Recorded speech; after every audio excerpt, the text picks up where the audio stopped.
Hello Doomtown fans, Willing Dunn here, and today I thought I would talk about some basic ideas with deck building in Doomtown Reloaded. Let me start off by saying that I'm new to Doomtown with the printing of Doomtown Reloaded, so a lot of the ideas here were derived from a brilliant forum post I found by Eric Jome back in 2002. Since his ideas are all about the old Doomtown, I had to make some revisions to modernize it for Doomtown Reloaded.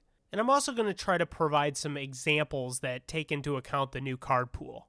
As soon as I got the game, I used a lot of the pre-generated decks and had a lot of fun with those, but I quickly wanted to be able to build my own decks. My goal with this video is to share some of the things I've learned about deck construction, and to give you a mental framework when you're building your own decks. I'm going to begin by quickly going over the rules of deck building.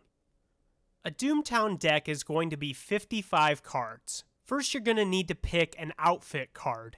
Your outfit starts in play and provides you with some type of economic bonus. It also dictates which dudes are considered in and out of your outfit. Luckily in Doomtown, you can play dudes of any outfit in your deck. You just have to pay an increased upkeep for the ones that aren't part of your outfit. After you've chosen an outfit, it's time to build the majority of your deck. These are the cards with printed values. The strategy portion of this video is going to give you some ideas about how to fill that out. Any card that has a value printed in the upper left-hand corner fills this role, but keep in mind that Joker is not considered a value. Speaking of, the last two cards in our deck are going to be Jokers. The Jokers are technically optional, but as you'll see, there's basically no reason not to play them. Let's talk a little bit more about the 52 card value portion of your deck. There are two restrictions on this portion of the deck. First, we can't have more than 4 of any card with the same suit and value. For example, let's say I'm building a deck that really wants to play Hidden in the Shadows and Pistol Whip. Since both of these are 5 of clubs, I'm only going to be able to play a total of 4 copies of these two cards. The other restriction is that we're not allowed to have more than 4 of a particular titled card in our deck. Right now, this doesn't matter since no two cards share the same title, but original Doomtown had lots of dudes that shared the same title, and you could only have a total of 4 of those in the modern game. Now that we got the rules out of the way, let's look at some fun strategy stuff. A key concept in deck building for Doomtown is the idea of balancing your draw hands for shootouts with the cards that you're going to play to have some good effect on the game. A goal for every deck is to draw well in the shootouts while being able to play cards that have a big impact. It's a good secondary goal to try to make your deck improve its poker hands throughout the course of the game as you play down your cards and thin your deck. A key concept is that your deck is actually 2 major sections: the draw structure and the remainder. The draw structure is the portion of your deck that exists primarily to make good shootout hands. When we're choosing cards for this section of the deck, we're mainly going to be concerned with the printed value and suit on the card. The remainder is all of the other cards in your deck whose value and suit isn't important to our draw hands. The remainder is going to include our starting dudes, as well as just good cards that interact well with our deck strategy. Let me start out by saying that the draw structure is going to be a majority of the cards in your deck, and we're going to name them after their highest possible legal hand, barring Jokers being used. The first type of draw structure we're going to look at is the 4-of-a-kind draw structure. The 4-of-a-kind draw structure is the easiest to construct and the most flexible since it gives you the largest remainder. Constructing a 4-of-a-kind draw structure is easy. You just pick 2 different values and play 16 copies of those values. In other words, 4 copies of each suit for those 2 values. This makes your draw structure 32 total cards.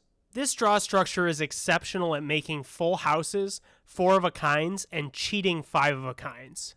Since 5-of-a-kind is the second best overall hand, it's easy to see why this draw structure has appeal. I would recommend this draw structure for your first couple decks if you're new to Doomtown. Just pick a couple cards that you really like the power of, and then build your deck around including 16 copies of those cards' values.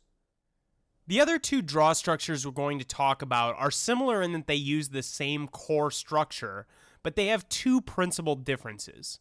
First, they're going to include extra cards to increase their maximum possible legal hand. Second, they're going to focus on playing cards that are not part of this legal structure down to the table, therefore thinning their deck and making it easier to draw this secondary draw structure. We'll see how this works in a second. The Dead Man's Hand draw structure is pretty similar to the 4 of a kind one we just talked about, except it has to play aces and eights. It's also going to play jacks since it has to include the Jack of Diamonds to make the Dead Man's Hand. We're going to start by including 4 copies of every card that's in the Dead Man's Hand. These are the cards we're going to avoid playing down or keeping in play because we want them in our deck for shootouts.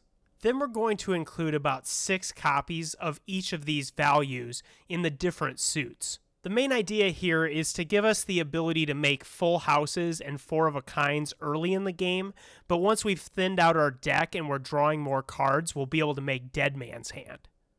The final draw structure we're going to talk about is the straight flush draw structure. The basic idea here is that we're going to include a whole bunch of cards of the same suit and try to get straight flushes. At the same time, we're also going to pick a couple values and play quite a few copies of those for the same reason that we played them in the Dead Man's deck. I think clubs is overall the best choice for this draw structure because you're able to play the action cards as you draw them and cycle them through so that they'll be in your poker draws later. If you pick diamonds, for example, then you're going to have a whole bunch of deeds that, when you play them down, will be removed from your poker deck. Instead, you should try to have the rest of your deck be the cards that you play down, so as the game goes on, the straight flush draw structure is all that's left in your deck. Well, that's going to do it for the video today. If you liked it, please press subscribe and that button that looks like a thumbs up, and I'll see you again for more Doomtown content.